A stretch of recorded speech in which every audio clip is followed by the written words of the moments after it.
Welcome back to Aarti's home kitchen. આજે આપણે બનાવીશું ઠંડી માટે ગરમા ગરમ ઢાબા જેવી એકદમ સરળ રીતે ગિરનારી ખીચડી બનાવીશું। જો તમે એકવાર બનાવશો તો વારંવાર બનાવીને ખાશો એવી ટેસ્ટી બનશે। શાકભાજીથી ભરપૂર ખૂબ જ હેલ્ધી અને ટેસ્ટી આ ખીચડી ખાવામાં ખૂબ જ ટેસ્ટી લાગે છે અને ફટાફટ બની જાય છે। સાંજ માટે ક્યારેક એક જ વસ્તુ બનાવીને ખાવી હોય તો આ સાંજ માટે બેસ્ટ રેસીપી છે। આ વઘારેલી ખીચડી તમે બાળકોના લંચ બોક્સમાં કે ટિફિન બોક્સમાં આપશો તો એના માટે પણ ખૂબ જ હેલ્ધી રેસીપી છે।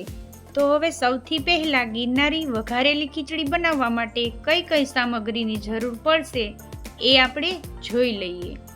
તો એના માટે શાકભાજીમાં આપણે વટાણા, એક મરચાંની કટકી, લીલા વાલ, ટમેટું, કોબી, ગાજર, એક મોટી સાઈઝનું બટાકાના ટુકડા। તો મેં અહીંયા આટલા શાકભાજી લઈ લીધા છે, તમે તમારા પ્રમાણે લઈ શકો છો। 1 કપ બાસમતી રાઈસ લીધેલા છે, તમે અહીંયા ખીચડીના ચોખા પણ લઈ શકો છો।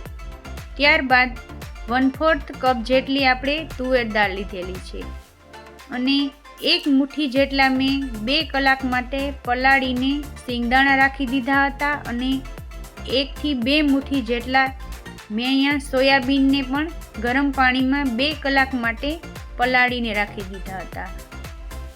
તો હવે મસાલામાં મેં અહીંયા તજ, લવિંગ, બાદિયા, તમાલપત્ર, 1 સૂકું લાલ મરચું, આદુ લસણની પેસ્ટ, લીંબુ અને લીમડાના પાન મેં અહીંયા આટલા મસાલા લઈ લીધા છે। હવે આપણે એક બાઉલમાં આપણે બાસમતી રાઈસ લીધેલા છે એ એડ કરશું અને તુવેરની દાળ પણ એની સાથે જ એડ કરી દેશું અને 2-3 પાણીથી એકદમ સારી રીતે આપણે ધોઈ લઈશું।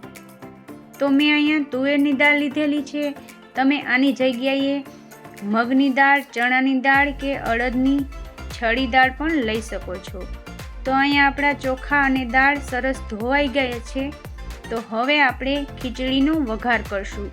તો એના માટે કુકરમાં મેં અહીંયા 1.5 પાવરા જેટલું તેલ લઈ લીધું છે। હવે આપણે ગેસની ફ્લેમ ઓન કરી અને તેલને ગરમ થવા દેશું। તેલ ગરમ થાય એટલે આપણે એમાં બધા સૂકા મસાલા એડ કરી દેશું અને એકદમ સરસ ફૂટી જાય ત્યાં સુધી એને પહેલાં સતળાવા દેશું।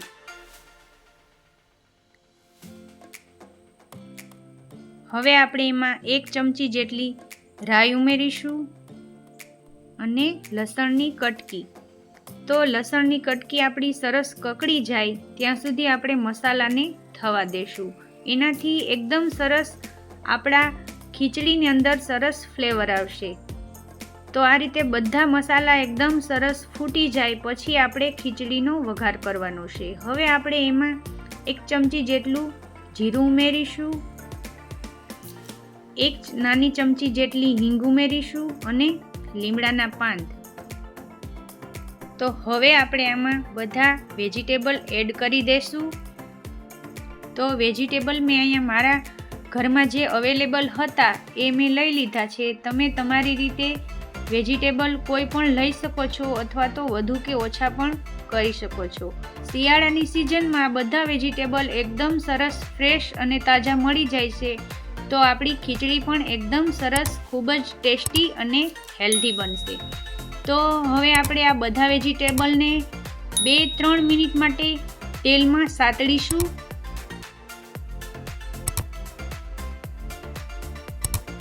બે મિનિટ માટે સતળાઈ જાય પછી આપણે એમાં પલાળેલા સિંગદાણા અને પલાળેલા સોયાબીન એડ કરી દેશું। સોયાબીન તમે એડ કરશો તો તમારી ખીચડી છે એ વધુ હેલ્ધી બનશે। જો તમારી પાસે અવેલેબલ હોય તો એડ કરજો, મારી પાસે અવેલેબલ હતા એટલે મેં અહીંયા એડ કરેલા છે, નહીં તો તમે સ્કીપ પણ કરી શકો છો। હવે આપણે દાળ અને ચોખાને પણ એડ કરી દેશું અને બરાબર મિક્સ કરી લેશું। નાના બાળકો છે એ વધુ વેજીટેબલ ન ખાતા હોય તો તમે આ રીતે ખીચડીમાં બધા વેજીટેબલ એડ કરી અને તમે એને આપશો તો એના માટે પણ ખૂબ જ હેલ્ધી રહેશે. આ ખીચડી તમે ક્યારેય ન બનાવી હોય તો એકવાર જરૂરથી ટ્રાય કરવા જેવી રેસીપી છે. એકવાર બનાવશો એટલે વારંવાર બનાવીને ખાશો એવી ટેસ્ટી બનશે. હવે આપણે આમાં મસાલા કરીશું તો એમાં સ્વાદ અનુસાર નમક લઈ લેશું, 1 નાની ચમચી હળદર પાવડર, 1 ચમચી લાલ મરચું પાવડર, 1 ચમચી આદુ લસણની પેસ્ટ, 1 ચમચી ખાંડ લઈશું, અડધી ચમચી જેટલું ધાણા જીરું પાવડર.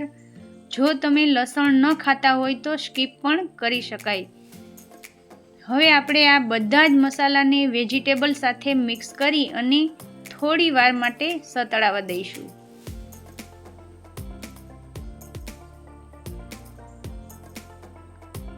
બધું પ્રોપર રીતે મિક્સ થઈ જાય પછી આપણે એમાં અડધા લીંબુનો રસ ઉમેરીશું.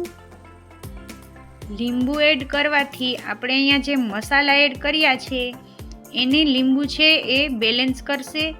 લીંબુ એડ કરવાથી સારો એવો આપણી ખીચડીમાં ટેસ્ટ આવશે. એકવાર બધું મિક્સ કરી લઈએ અને થોડી વાર માટે આપણે હજુ તેલમાં ચડવા દઈશું. થોડી વાર ચડી જાય પછી આપણે એમાં 2 કપ જેટલું પાણી ઉમેરીશું. તો મેં અહીંયા છૂટી થોડી ખીચડી બને એ રીતે જ હું બનાવીશ. તો મેં અહીંયા 2 કપ જેટલું પાણી એડ કરેલું છે. જો તમને વધુ ઢીલી ખીચડી પસંદ હોય તો હજી તમે અડધાથી પોણો કપ જેટલું પાણી એડ કરી શકો છો. હવે હું અહીંયા 1 ચમચી જેટલો હોમમેડ ગરમ મસાલો એડ કરીશ અને ઉપરથી લીલા ધાણા પણ એડ કરી દઈશું. આ ગરમ મસાલો છે એ મારા ઘરનો જ બનાવેલો છે. તેમાં મેં તજ, લવિંગ અને બાદિયાને મિક્સરમાં ક્રશ કરી લીધા છે. તેનાથી આપણી ખીચડીમાં સરસ ફ્લેવર આવશે.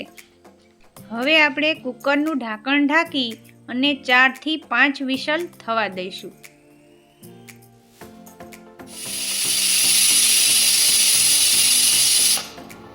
4 થી 5 વિસલ પછી પ્રેશર નીકળી જાય એટલે આપણે કુકરનું ઢાંકણ ખોલી અને ચેક કરશું તો આપણી ખીચડી એકદમ સરસ પ્રોપર રીતે ચડી ગઈ છે. ખીચડી ચડી જાય પછી આપણે એને ચમચા વડે ઉપર નીચે કરી અને બરાબર મિક્સ કરી લઈશું. તો બધા વેજીટેબલ આપણે એડ કર્યા છે તો મસાલા અને વેજીટેબલ છે એ બરાબર અંદર ઉપર નીચે થઈ જાય એ રીતે મિક્સ કરી લઈશું. તો અહીંયા ગરમા ગરમ ગિરનારી ખીચડી આપણી તૈયાર છે. આપણે આને એક સર્વિંગ પ્લેટમાં પાપડ અને છાશ સાથે સર્વ કરશું. ઉપરથી થોડું લીંબુ એડ કરીશું અને ઝીણા કાપેલા લીલા ધાણા પણ સ્પ્રિંકલ કરશું. ફ્રેન્ડ્સ, એકદમ ટેસ્ટી અને હેલ્ધી એવી આપણી ખીચડી બનીને તૈયાર છે. મેં અહીંયા પાપડ અને છાશ સાથે ખીચડીને સર્વ કરી છે. તો તમે આ ખીચડી દહીં સાથે ખાશો ને તો પણ ખાવાની ખૂબ જ મજા આવશે. તો તમને જે રીતે વઘારેલી ખીચડી ભાવતી હોય ને એ રીતે ખાઈ શકો છો.